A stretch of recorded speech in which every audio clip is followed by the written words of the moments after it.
어제 관훈 토론회에서 아까 검사 독재, 이재명 대표 감옥에 있을 거다 이런 표현 말고도 한동훈 위원장은 총선 이후에 자신의 인생이 꼬이지 않겠냐라고 했었습니다. 그런데 여야 지도부가 촉각을 곤두세울 만한 설 직전 여론조사들이 오늘 쏟아졌습니다. 이번 선거가 우리 민주당에게 매우 어려운 선거라고 생각합니다. 목표는 일당이 되는 것이고 최대로 목표치를 올린다면 151석을 하는 것이다. 저희는 언더독입니다. 열심히 따라 올라가고 있죠. 저희는 결국 승리한다고 생각합니다. 저는 오히려 151이라는 숫자가 재밌는 것 같은데요.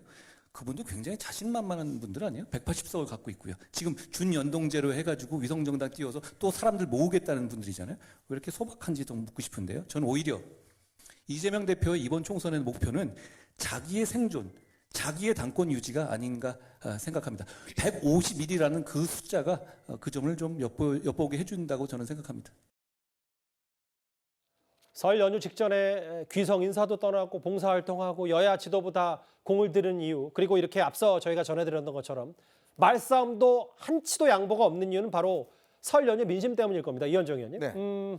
일단 당을 이끌고 있는 두 사람의 차기 대통령 적합도, 뭔가 한동훈 위원장의 흐름이 좋은 것 같습니다. 일단 어떻게 평가하시겠어요? 그렇죠. 일단 뭐 긍정적인 노출도가 높은 거죠. 왜냐하면 이제 지역을 찾아다니고 또 뭐 이렇게 봉사활동하고 또 시장을 찾아가고 그다음에 이제 메시지라든지 이런 것들이 이제 전달력이 좋다 보니까 현재로서는 이제 특히 이제 수도권 같은 경우는요, 이런 게 굉장히 많이 좌우가 됩니다. 이제 그렇지만 반면에 이재명 대표 같은 경우는 최근에 이제 준연동형 또 공내 공약을 어겼지 않습니까? 이제 그러다 보니 그것에 대한 이제 마지막에 어떤 효과가 나타난 걸로 저는 보여집니다. 이제 앞으로 아마 공천 시즌이 이제 본격적으로 들어가는데요.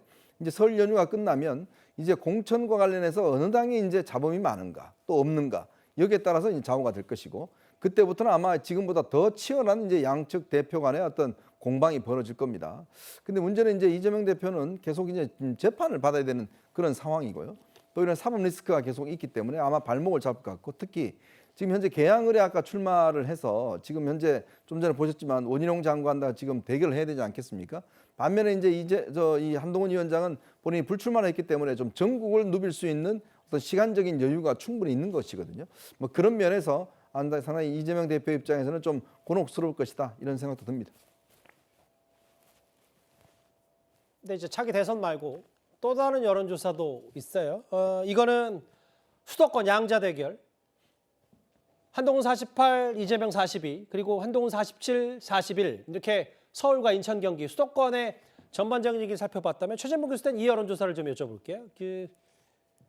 결국 정권 심판론이냐 아니면 정부에 힘을 실어줘야 되는 지지율, 이것도 뭔가 물론 뭐 이거 오차범위 내입니다만 국민의힘의 초반 설 연휴 직전 흐름이 나쁘지 않다면 이걸 민주당으로서도 많이 염두에 둬야 될 것 같아요. 그러니까 예를 들면 지금 이제 물론 하나의 여론조사 가지고 모든 걸 판단할 수 없지만 이 여론조사만 가지고 말씀을 드리면 예. 민주당이 더 열심히 해야 돼요. 저는 그렇게 절박하게 한다고 저는 봅니다.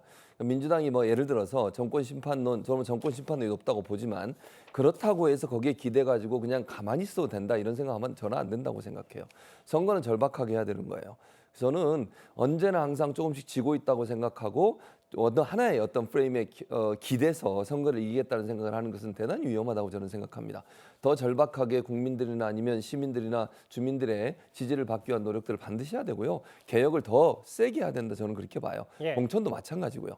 그러니까 민주당 입장에서는 지금 상황에서 그냥 가만히 있어도 될 것 같은 분위기다 이런 생각을 하면 절대로 안 됩니다. 그건 패배로 가는 길이에요. 그러니까 저는 더 절박하게 더 국민의 마음을 얻기 위해서 더 혁신하고 개혁하는 이런 모습을 보여야 한다고 생각을 하고요. 공천도 더 공정하게 하고 이런 부분들이 결국은 국민들의 지지를 얻어낼 수 있는 방법이 된다는 사실을 생각하고 정말 어떻게든지 이길 수 있는 방법들을 찾아내기 위한 노력들이 뼈를 깎는 노력들이 반드시 있어야 한다고 저는 생각합니다. 예, 알겠습니다.